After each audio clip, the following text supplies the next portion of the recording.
It is my pleasure now to introduce one of this year's finalist judges for fiction.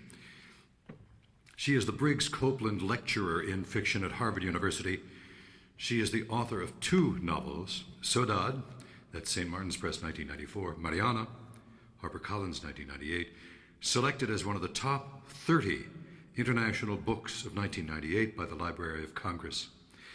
Vado and Other Stories, winner of the 1997 Drew Heinz Literature Prize, is her first collection of short fiction and grounded in the meaning and value that the land gives to all human experience.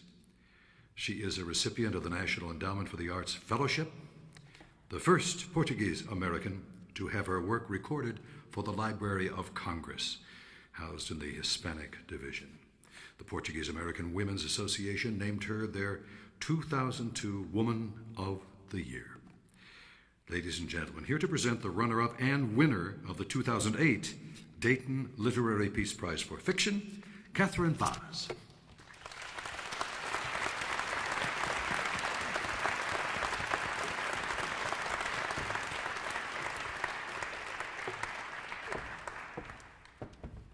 God, he brought up that 2002 Woman of the Year thing, and they made me give the tiara back after the year was up. It's a profound honor to be here with everyone, celebrating the belief that honest, keen vision and the labors of creating lasting art are tributes to the best of human nature. And one thought I had earlier this evening was, what exactly do the arts have to do with peace? Because we tend to think of it, the peacemakers, as people who actively go into the world and incite change. But I'll tell you a story. When I was a very shy child and I was trying to conceal the fact that I wanted to be a writer when I grew up, because that seemed very shameful. And my mother gave me Eudora Welty's memoirs, One Writer's Beginning. And those of you who, of course, know her work, is she lived in most of her life in Jackson, Mississippi, and wrote a beautiful 2 sentences in there. And she said, "As you can see, I have lived a very sheltered life, but all serious daring starts from within."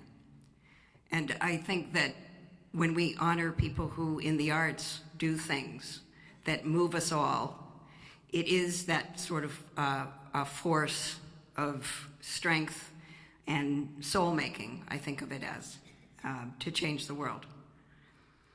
I'd like to thank my friend Bob Fogarty for teaming me up with the wonderful Amy Hempel as a judge this year.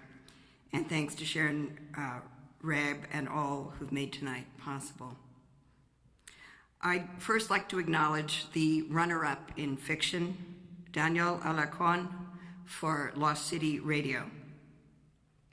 His personal history seems a story of the new century, where the meaning of home fluctuates. Daniel was born in Peru and raised in Birmingham, Alabama, and now lives in my native Oakland, California.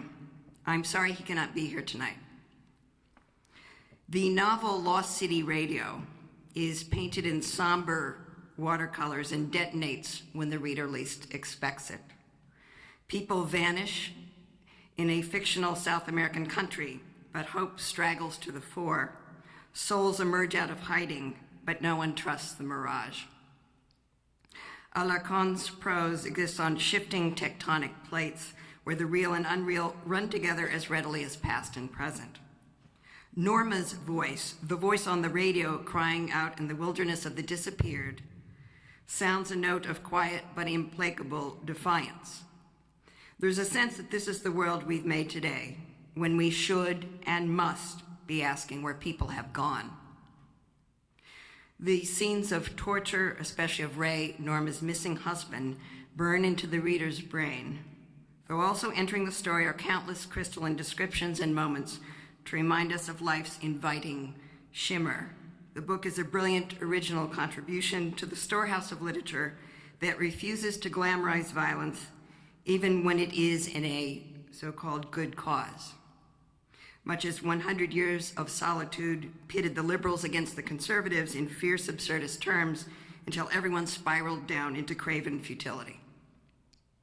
Norma's bravery and her acceptance of Victor, the boy who emerges from the wild and turns out to be her husband's child, is in sending names into the moral void of calling forth individuals and giving them shelter.